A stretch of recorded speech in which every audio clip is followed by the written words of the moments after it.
नमस्कार साथीहरू, कृषि विकास ब्याङ्कले असार 24 गते पूर्व योग्यता परीक्षा प्रथम पत्रको परीक्षा गर्दैछ। परीक्षा मिति सार्वजनिक भइसकेको छ। तपाईँहरूलाई सर्वविदितै छ, ज्ञान पाइसक्नु भएको छ भने कृषि विकास ब्याङ्कले यसै वर्ष आफ्नो पाठ्यक्रम पनि परिवर्तन गरेको थियो। विगतको परीक्षा प्रणालीभन्दा केही फरक प्रकृतिको पाठ्यक्रम सार्वजनिक गरेको थियो। पाठ्यक्रम पनि तपाईँले हेरिसक्नु भएको छ, फर्म भरिसक्नु भएको छ भने यो सबै कुराहरू तपाईँलाई ज्ञान छ।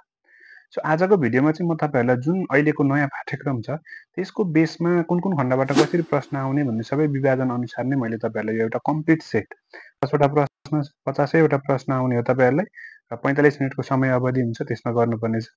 सो त्यही अनुसारले म तपाईँहरूलाई यो भिडियोमा जानकारी गराउँदैछु। क्वेसनको मोडल कस्तो हुनसक्छ, कस्ता कस्ता क्वेसनहरू आउन सक्छन्, एउटा स्याम्पल क्वेसनको रूपमा सबै कुराहरूलाई समेटेर बनाएको छु। सो स्किप नगरी अन्तिमसम्म हेर्नु होला। यदि ब्याङ्किङ तयारी गर्नुहुँदैछ भने एकदमै महत्त्वपूर्ण रहन सक्छ र नयाँ हुनुहुन्छ, पहिलोपटक भिडियो हेरिदिनुहुन्छ भने च्यानललाई सब्सक्राइब पनि गरिदिनु होला। र आजको लागि पहिलो प्रश्न छ यो समसामयिकबाट सन् 2025 जुन 14बाट सुरु भएको हो। त्यस्तै गरी अर्को क्वेसन, नेपाल राष्ट्र बैङ्कको अन्तिम लेखा परीक्षण कसले गर्दछ? यो नेपाल राष्ट्र बैङ्क ऐन अन्तर्गत भयो। यसको राइट एन्सर महालेखा परीक्षकले गर्दछ। त्यस्तै गरी प्रश्न नम्बर 3, सबैभन्दा ठुलो भिन्न तलाका मध्ये कुन हो भन्ने प्रश्न छ। यो म्याथबाट हो, तपाईँहरूलाई म्याथबाट पनि 5वटा प्रश्न आउँछ। अप्सन एमा 15/16, अप्सन बीमा 8/3, अप्सन सीमा 11/12 र अप्सन डीमा 7/8 दिएको छ। यसमा चाहिँ तपाईँहरूले डिभाइड गरेर पनि निकाल्न सक्नुहुन्छ कुन भ्यालु ठुलो आउँछ होइन। सो यसमा चाहिँ एउटा के एनालाइटिक छ भने जस्तै 11/12 र 7/8 गरेर 4वटा भिन्न दिएको छ। यदि तलको भ्यालु चाहिँ माथिको भ्यालु भन्दा ठुलो छ भने त्यो प्रोपर फ्र्याक्सन हुन्छ होइन। र यदि माथिको भ्यालु ठुलो र तलको भ्यालु सानो है, नोमिनेटर र डिनोमिनेटर भन्छ। यदि नोमिनेटरको भ्यालु चाहिँ डिनोमिनेटरको भन्दा ठुलो भ्यालु छ भने त्यो चाहिँ इम्प्रोपर फ्र्याक्सन हो। र यदि अरू चाहिँ प्रोपर फ्र्याक्सन दियो र एउटा चाहिँ इम्प्रोपर फ्र्याक्सन दियो भने सबैभन्दा ठुलो भिन्न भनेको इम्प्रोपर फ्र्याक्सन हुन्छ। सो यसमा चाहिँ अप्सन बी 8/3 भन्ने जुन छ होइन, 8/3 अप्सन बी चाहिँ यसको राइट एन्सर हो है साथीहरू। भिन्नहरू यसरी तपाईँहरूले याद गर्नु होला। त्यस्तै गरी अर्को प्रश्न, which of the following is not a input device? यो कम्प्युटरबाट र यसको राइट अप्सन हेर्नुहोस्, माउस, किबोर्ड, प्रिन्टर र टच स्क्रिन गरी 4वटा अप्सन दिएको छ। इनपुट डिभाइस कुन होइन भनेको छ। माउस इनपुट हो, किबोर्ड पनि हो, टच स्क्रिन पनि हो भने यसको right answer option C, printer चाहिँ आउटपुट डिभाइस हो है। प्रिन्टरले हामीलाई प्रिन्ट गरेर आउटपुट दिने हो। So this is the output device. So option question number 4 को right answer option C, printer. त्यस्तै गरी प्रश्न नम्बर 5 नम्बरमा हेर्नुहोस्, मौलिक हक अन्तर्गत सूचना सम्बन्धी हक संविधानको कुन धारामा रहेको छ? यसको राइट एन्सर धारा 27। धारा 27मा सूचना सम्बन्धी हक रहेको छ। त्यस्तै गरी प्रश्न नम्बर 6, व्यवस्थापनको कार्य तलका मध्ये कुन हो भनेको छ। व्यवस्थापनको कार्यहरू option A planning, organizing, directing, all of above भनेको छ। यो तीनवटै काम व्यवस्थापनको कार्य हो। So all of the above, option D is the right answer. प्रश्न नम्बर 7, बैंक तथा वित्तीय संस्थाले कति प्रतिशत सेयर आफ्ना कर्मचारीलाई छुट्याउनु पर्ने व्यवस्था छ भनेको छ। यो ऐनबाट प्रश्न हो। बैंक तथा वित्तीय संस्थाले चाहिँ कति प्रतिशत सेयर चाहिँ आफ्ना कर्मचारीलाई छुट्याउनु पर्ने छ सबभन्दा पहिले भन्ने प्रश्न हो। यसको राइट एन्सर 0.5% है, 0.5%। त्यस्तै गरी प्रश्न नम्बर 8मा हेर्नुहोस्, कति प्रतिशत ब्याज दरमा 5,000 को 2 वर्षमा साधारण ब्याज 300 हुन्छ भनेको छ। यो म्याथबाट प्रश्न। यो तपाईँहरूले सोलुसन गरेर पनि गर्न सक्नुहुनेछ। तपाईँहरूलाई यहाँ स्क्रिनमा हेर्नुहोस्, सोलुसन यस्तो स्क्रिनमा हुन्छ है त। यो स्क्रिनमा भएको सोलुसन जस्तै तपाईँहरूले यहाँ ब्याज दर आर निकाल्नुपर्ने छ। सामा पी 5,000 दिएको छ, समय टी 2 वर्ष दिएको छ र ब्याज चाहिँ इन्ट्रेस्ट आई 300 रुपियाँ दिएको छ। सो हामीलाई थाहा छ interest I equal to P into T into R upon 100 हो। यो सिम्पल इन्ट्रेस्टको फर्मुला। सो त्यही फर्मुला मिलाउँदाखेरि आर इक्वल टु चाहिँ I into 100 upon P into T हुन्छ। भ्यालु पुट गर्नुहोस् र त्यसलाई क्यालकुलेसन गर्दाखेरि यसको राइट एन्सर चाहिँ 3% हुन्छ है त। 3% चाहिँ यसको ब्याज दर आउँछ। 3% इज द राइट एन्सर। त्यस्तै गरी प्रश्न नम्बर 9मा हेर्नुहोस्, मौद्रिक नीति जारी तथा कार्यान्वयन गराउने कार्य कसले गर्दछ भन्ने छ। मौद्रिक नीति जारी गर्ने र कार्यान्वयन गराउने काम भनेको नेपाल राष्ट्र बैङ्कको हो। एनआरबी नेपाल राष्ट्र bank is the right answer. त्यस्तै गरी प्रश्न नम्बर 10, तलको कुन तत्त्वले निर्णय निर्माणमा असर गर्दैन भनेको छ। सो यसको राइट एन्सर हेरौँ, अप्सन एमा स्रोत साधन, बीमा निर्णयकर्ताको क्षमता, सीमा निर्णय प्रक्रिया र डीमा निर्णयकर्ताको पारिवारिक अवस्था भनेको छ। यो निर्णय भने चाहिँ हामीलाई व्यवस्थापनबाट प्रश्न भयो। सो यसको राइट एन्सर चाहिँ निर्णयकर्ताको पारिवारिक अवस्थाले चाहिँ निर्णय निर्माणमा असर गर्दैन है। स्रोत साधन, निर्णयकर्ताको क्षमता र निर्णय प्रक्रियाले चाहिँ असर पुर्याउँछ। त्यस्तै गरी प्रश्न number 11, is the data has been organized and presented in a meaningful form. यो चाहिँ यस्तो हो जसले चाहिँ डाटालाई अर्गनाइज फर्ममा र एउटा मिनिङफुल होइन अर्थपूर्ण रूपमा चाहिँ दिन्छ अथवा डाटा उपलब्ध गराउँछ भन्ने छ। यसमा option A process, option B software, option C storage र अप्सन डी आउटपुट इन्फर्मेसन भनेको छ। सो यसको राइट एन्सर अप्सन डी हो। Information is a data that has been organised and presented in the meaningful form. है, सूचनाले नै हामीलाई इन्फर्मेसनलाई नै हामीलाई मिनिङफुल फर्म दिने हो। त्यस्तै गरी प्रश्न नम्बर 12 हेर्नुहोस्, पोखरा भ्रमण वर्ष 2025 को उद्घाटन कहिले गरियो? यसको राइट एन्सर 2081 साल फागुन 3 गते।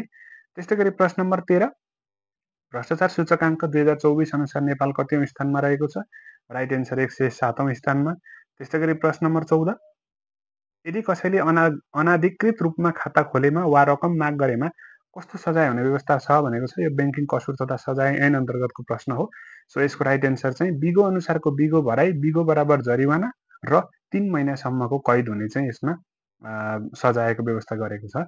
र त्यस्तै गरी प्रश्न नम्बर 15, अन्डर 19 महिला टी20 विश्वकप 2025 को आयोजक राष्ट्र कुन हो भनेको छ। यसको राइट एन्सर मलेसिया हो, विजेता भारत भएको थियो। त्यस्तै गरी प्रश्न नम्बर 16, हेनरी फोयलका प्रशासनिक व्यवस्थापनका सिद्धान्तहरू कतिवटा रहेका छन्? यसको राइट एन्सर 14वटा सिद्धान्तहरू छन्। यो रिटर्नमा पनि सोध्छ है, 14वटा सिद्धान्तहरू रहेका छन्। त्यस्तै गरी नेक्स्ट प्रश्न नम्बर 17, 120वटा चिम रु 15 का दरले खरिद गरियो, तर पछि 20वटा चिम फुटे र बाँकी चिमलाई रु 20 का दरले बिक्री गर्दा कति प्रतिशत नाफा वा घाटा हुन्छ भन्ने प्रश्न छ। अब यो प्रश्नको तपाईहरुले एन्सर भन्नुहुन्छ भने 11.11% नाफा हुन्छ। कसरी हुन्छ भन्ने बुझ्न चाहनुहुन्छ भने यो स्क्रिनमा हेर्नु होला है। यहाँ हामीलाई चाहिँ 120 वटा चिम 15 का दरले खरिद भनेपछि यो क्रय मूल्य हो। CP इक्वल टु 120 × 15 गर्दा 1800 आयो, जसमा फुटेको चिम इक्वल टु 20। अब बाँकी चिम कति भन्दा 120 - 20 गर्दा 100, 100 चिम बाँकी छ। त्यो 100 चिमलाई चाहिँ 20 को रेटले बेच्दाखेरि SP इक्वल टु 100 × 20 गर्दा 2000 आयो। किनेको 1800 मा, बेचियो 2000 भनेपछि हामीलाई 200 रुपैयाँ नाफा भयो। नाफा इक्वल टु SP - CP गर्दा 200 आयो। र हामीलाई नाफा प्रतिशत निकाल्नलाई नाफा डिभाइडेड बाइ CP × 100 गर्दाखेरि 200 डिभाइडेड बाइ 1800 × 100 गरेर काटकुट गरेर मिलाउँदाखेरि त्यसमा 11.11% आउँछ। यो स्क्रिनमा हेर्नु होला। त्यस्तै गरी प्रश्न नम्बर 18, कृषि विकास बैंकको एक्सटेन्सन काउन्टर कतिवटा रहेका छन्? है, यो 81-82 को एनुअल रिपोर्ट है, कृषि विकास बैंकको एनुअल रिपोर्ट अनुसार एक्सटेन्सन काउन्टरहरू 22वटा रहेका छन्। त्यस्तै गरी प्रश्न नम्बर 19, नेपाल सरकारको कार्यकारिणी अधिकार कसमा निहित रहेको छ भनेको छ। यो नेपाल सरकार मन्त्री परिषदमा निहित छ। त्यस्तै गरी प्रश्न नम्बर 20, कुमारी हिमाल भनेर कुन हिमाललाई चिनिन्छ? यसको राइट एन्सर माछापुच्छ्रे हिमाल। त्यस्तै गरी प्रश्न नम्बर 21, दोहोरो लेखा प्रणालीका प्रतिपादक को हुन्? यसको राइट एन्सर लुका पेसियोली। त्यस्तै गरी प्रश्न नम्बर 22, NRB डिरेक्टिभ अनुसार कमसल कर्जा अन्तर्गत कति प्रतिशत कर्जा नोक्सानी राख्नुपर्ने व्यवस्था छ? यसको राइट एन्सर 25%। विभिन्न कर्जाहरूलाई वर्गीकरण गरेको छ र त्यही अनुसारले कर्जा नोक्सानी व्यवस्थापन गर्नुपर्ने भनेर NRB डिरेक्टिभमा व्यवस्था गरिएको छ। त्यो हेर्नु होला, NRB डिरेक्टिभ पढ्नुपर्छ। त्यस्तै गरी प्रश्न नम्बर 23, 16औं योजनाको अन्त्यसम्म निरपेक्ष गरिबी कतिमा झार्ने लक्ष्य लिएको छ? यसको राइट एन्सर 12% हो हैन। त्यस्तै गरी अर्को प्रश्न, कृषि विकास बैंकको लेखापाल वा सो सरह पदको रिक्त पदमा कति प्रतिशत खुल्ला प्रतिस्पर्धाबाट पदपूर्ति गर्ने व्यवस्था छ भनेको छ?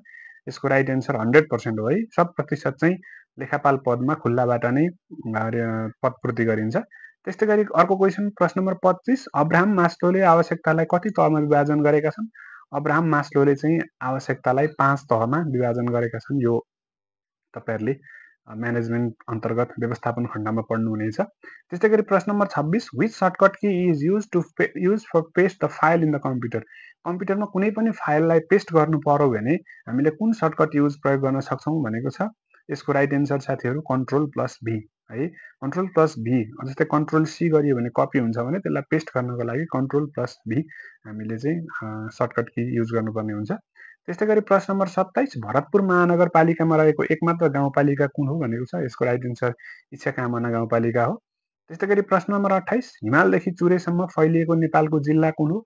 यसको राइट एन्सर धादिङ। यो इम्पोर्टेन्ट छ, बारम्बार सोधिराखेको हुन्छ। त्यस्तै गरी अर्को प्रश्न नम्बर 29, नेपालको 1200 देखि 2100 मिटरसम्मको उचाइमा कस्तो हावापानी पाइन्छ? हावापानी 5 प्रकारका छन् नेपालमा, त्यो पनि तपाईहरुले उचाइको आधारमा याद गर्नु होला। र 1200 देखि 2100 मिटरको उचाइमा चाहिँ न्यानो समशीतोष्ण हावापानी पाइन्छ। त्यस्तै गरी प्रश्न नम्बर 30, अरुण नदीको पौराणिक नाम के हो? विभिन्न नदीहरुका पौराणिक नाम छन् हैन।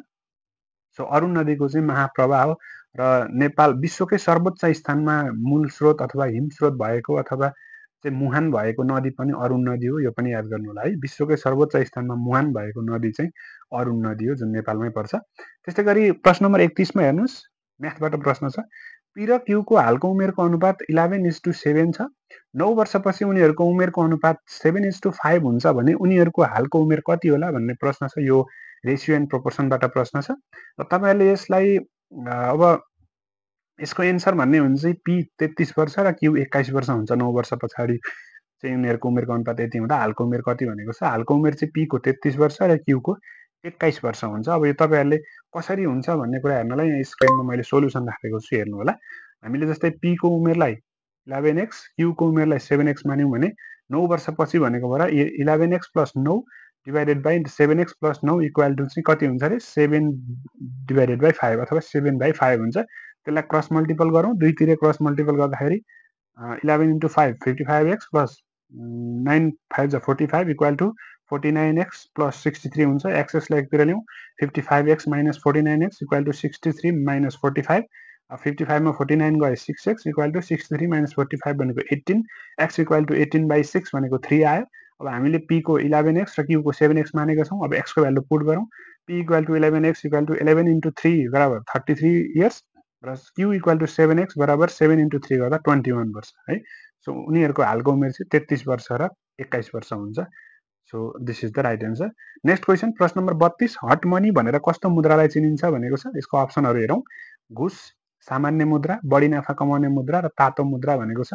र हट मनी भनेको चाहिँ ब्याङ्किङ भाषामा बढी नाफा कमाउने मुद्रालाई भनिन्छ। So C is the right answer. Hot money भनेको बढी नाफा कमाउने मुद्रा हो। त्यस्तै गरी अर्को प्रश्न, प्रश्न नम्बर 33, वस्तु तथा सेवा मुद्रासँग अन्य वस्तुसँग, वस्तु तथा सेवा तथा मुद्रालाई चाहिँ अन्य वस्तुसँग साट्ने प्रणालीलाई के भनिन्छ भनेको छ। यो एक्सचेन्ज हो है, एक्सचेन्ज भनेको विनिमय। त्यस्तै गरी प्रश्न नम्बर 34, एक शीर्षकको लागि स्वीकृति भएको बजेट अर्को कुनै शीर्षकमा खर्च गर्ने गरी सारिएको बजेटलाई के भनिन्छ। एक शीर्षकको लागि स्वीकृत भएको बजेट अर्को कुनै शीर्षकमा खर्च गर्ने गरी सारिएको बजेटलाई चाहिँ रकमान्तर भनिन्छ है, रकमान्तर भनिन्छ। त्यस्तै गरी प्रश्न नम्बर 35, नेपालमा सर्वप्रथम कहिले बजेट प्रस्तुत भएको थियो। नेपालमा बजेट प्रस्तुत गर्ने सुरुवात चाहिँ विक्रम सम्वत 2008 साल माघ 21 गते भएको थियो। त्यति बेलाका तत्कालीन अर्थमन्त्री सुवर्ण शमशेरले चाहिँ पहिलो पटक बजेट प्रस्तुत गरेका थिए है। त्यस्तै गरी प्रश्न नम्बर 36 हेर्नुहोस्, तलका मध्ये कुन आइटम चाहिँ वास्लात अथवा ब्यालेन्स सिटमा पर्दैन। यो अकाउन्टबाट प्रश्न, लेखाबाट प्रश्न हो। अप्सन हेर्नुहोस्, एमा करेन्ट एसेट्स, बीमा सेयर क्यापिटल, सीमा क्रेडिटर र डीमा सेल्स भनेको छ। सो यसमध्येमा दिएका मध्ये ब्यालेन्स सिटमा नपर्ने आइटम भनेको सेल्स हो। सेल्स चाहिँ प्रफिट एन्ड लस एकाउन्टमा पर्छ है। त्यस्तै गरी प्रश्न नम्बर 37, लिच्छवी कालमा कपडामा लगाइने करलाई के भनिन्थ्यो। र लिच्छवी कालीन कालमा चाहिँ विभिन्न वस्तुमा लगाइने करको विभिन्न नाम छ। सो कपडामा लगाइने करलाई चाहिँ चाइल्ड कर हो है। जस्तै फर्निचरमा लगाउनेलाई सिङ्कर भनिन्थ्यो। सो त्यो कुराहरू पनि तपाईँहरूले पढ्नु होला नेपालको इतिहासबाट। त्यस्तै गरी प्रश्न नम्बर 38 मा हेर्नुहोस्, 2078 सालको जनगणना अनुसार परिवारको सङ्ख्या कति रहेको छ। नेपालमा परिवार कति छन् भन्ने प्रश्न छ। 78 सालको जनगणना अनुसारको तथ्याङ्क अनुसार चाहिँ नेपालमा 66,66,937 घर परिवार रहेका छन् है। यति परिवारको सङ्ख्या रहेको छ। त्यस्तै गरी प्रश्न नम्बर 39, सार्कको बडापत्रमा कति धारा रहेका छन्। यसको राइट एन्सर 10 वटा हो। यो पनि बारम्बार सोधिराखेको हुन्छ। त्यस्तै गरी प्रश्न नम्बर 40 हेर्नुहोस्, डङ्गुवा प्रथा कुन जातिमा प्रचलित छ भनेको छ। यसको राइट एन्सर राजवंशी हो। राजवंशी जातिमा चाहिँ डङ्गुवा प्रथा प्रचलित छ। त्यस्तै गरी प्रश्न नम्बर 41, काम छल्ने तथा हरेक कुरामा भनिराख्नुपर्ने अल्छी प्रवृत्तिको कर्मचारीलाई उत्प्रेरणाको कुन सिद्धान्तले व्याख्या गरेको छ अथवा व्याख्या गर्छ भनेको छ। यो चाहिँ एमसी ग्रेगरको थ्योरी एक्स है। उनले चाहिँ कर्मचारीलाई थ्योरी एक्स र थ्योरी वाइ गरेर दुईटामा विभाजन गरेका छन्। थ्योरी वाइ भनेको चाहिँ स्वयस्फूर्त, एकदमै इन्टेलिजेन्ट खालको, धेरै कुरा जान्न खोज्ने, काम गर्नलाई पनि एकदम एक्टिभ किसिमको हुन्छ भनेका छन् भने थ्योरी एक्सलाई चाहिँ काम छल्ने, अलिक कामचोर प्रवृत्तिका होइन, अल्छी गर्ने, सेवा सुविधा मात्रै खोज्नेलाई चाहिँ थ्योरी एक्स अन्तर्गत राखेका छन्। सो काम छल्ने तथा हरेक कुरामा भनिराख्नुपर्ने यस्ता अल्छी प्रवृत्तिको कर्मचारी चाहिँ उत्प्रेरणा सिद्धान्तको थ्योरी एक्स अन्तर्गत पर्छन् है। एमसी ग्रेगरले प्रतिपादन गरेको थ्योरी एक्स। त्यस्तै गरी प्रश्न नम्बर 42 मा हेर्नुहोस्, राष्ट्र ब्याङ्क र नेपाल सरकार बीच सम्बन्ध कुन निकाय मार्फत स्थापित गरिन्छ भनेको छ। यो अर्थ मन्त्रालय अन्तर्गत गर्छन् है। अर्थ मन्त्रालयको माध्यमबाट सरकारबाट ब्याङ्कमा र ब्याङ्कबाट सरकारमा यसरी समन्वय हुन्छ, सम्बन्ध स्थापना हुन्छ। त्यस्तै गरी प्रश्न नम्बर 43 मा तामाको मुद्रा प्रचलनमा ल्याउने राजा को हुन्। तामाको मुद्रा प्रचलनमा ल्याउने राजा चाहिँ रत्न मल्ल हुन्। त्यस्तै गरी बीचमा पाल परेको नोट प्रचलनमा ल्याउने जय पृथ्वी बहादुर सिंह हुन् होइन। जय पृथ्वी बहादुर शाह चाहिँ, माफ गर्नु होला, जय पृथ्वी बहादुर शाह होइन। यसरी विभिन्न राजाहरूले, जस्तै मानङका मुद्रा भनेको मानदेवको हो। यी विभिन्न मुद्राहरू पनि पहिलेको पढ्नुपर्छ यसमा। त्यस्तै गरी नेक्स्ट 44 नम्बर प्रश्नमा नगदको प्राप्ति र भुक्तानीको मात्र अभिलेख राख्ने लेखाको कुन सिद्धान्त अन्तर्गत पर्छ भनेको छ। यो नगदमा आधारित कारोबार अथवा नगदमा आधारित सिद्धान्त भन्छ। यसले चाहिँ पैसा कति आयो र कति गयो भन्ने कुरालाई मात्र अभिलेख राख्छ है। क्रेडिट कारोबारहरू उधारमा भएको कारोबारलाई यसले समेट्दैन। त्यस्तै गरी प्रश्न नम्बर 45मा हेर्नुहोस्, ब्याङ्किङ क्षेत्रमा एबिबिएस भनेको के हो अथवा एबिबिएसको पुरा रूप के हो भन्ने छ। एबिबिएस भनेको चाहिँ एनी ब्रान्च ब्याङ्किङ सिस्टम है। जस्तै हामीले जुनसुकै ब्रान्चमा खाता खोले पनि सम्बन्धित ब्याङ्कको जुनसुकै ब्रान्चबाट नि सेवा लिन पाउँछौँ होइन।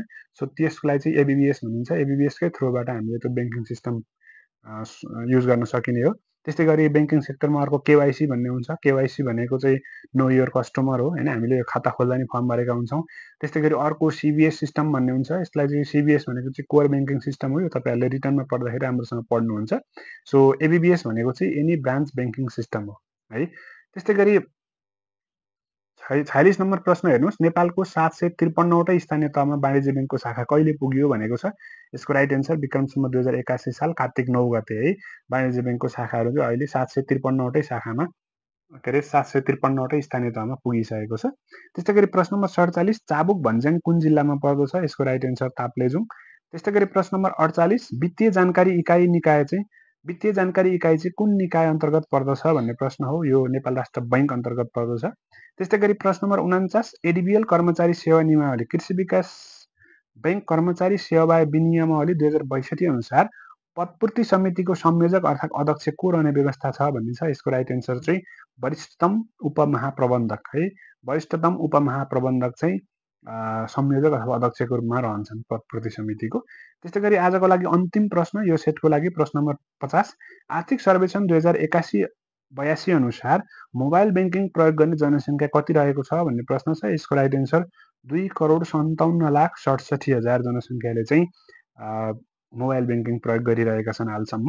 र यही रहेको छ साथीहरू। तपाईँहरूलाई यो सेट कस्तो लाग्यो? अहिलेको नयाँ पाठ्यक्रम अनुसार यही डिजाइनमा प्रश्नहरू आउने गर्छन्। सबै क्षेत्रबाट मैले सबै टपिकलाई समेटेर त्यसको डिभिजन अनुसार नै प्रश्नहरू समेटेर बनाएको छु र प्रश्नको फर्मेट तपाईँहरूलाई यही अनुसारै रहन्छ। यस्तै प्रश्नहरू आउने हो। म्याथबाट 5वटा होइन। त्यस्तै गरी व्यवस्थापन लेखा र अर्थशास्त्रबाट 15वटा प्रश्न, अनि ब्याङ्क तथा वित्तीय संस्था सम्बन्धी ऐन नियमहरूबाट 15वटा प्रश्न, त्यस्तै गरी जिके सामान्य ज्ञान करेन्ट अफेयर यस्तोबाट मिलाएर 10 प्रश्न होइन। कम्प्युटरबाट 5 प्रश्न। यसरी तपाईँहरूलाई चाहिँ 50वटा प्रश्न 2 अङ्क कोठाको 100 पूर्णाङ्कको प्रथम तपाईँहरूको चाहिँ पूर्व योग्यता परीक्षा हुन्छ र पूर्व योग्यता परीक्षा पास नभइकन तपाईँहरू लिखित चरणमा जान पनि सक्नुहुन्न। सो राम्रोसँग ध्यान दिएर पढ्नु होला। भिडियो के कस्तो लाग्यो, राम्रो लाग्यो, मन पर्यो भने तपाईँहरूले साथीलाई सेयर पनि गर्नु होला, भिडियोमा लाइक गर्नु होला र आफ्नो रेस्पोन्स दिन चाहनुहुन्छ भने भिडियोमा कमेन्ट पनि गर्न सक्नुहुनेछ। भिडियोहरू साथ दिनुभयो। सबैजनालाई परीक्षाको लागि अल द बेस्ट। अब परीक्षा आउन धेरै समय बाँकी छैन। सो राम्रोसँग तयारी गर्नु होला। धन्यवाद। नमस्कार।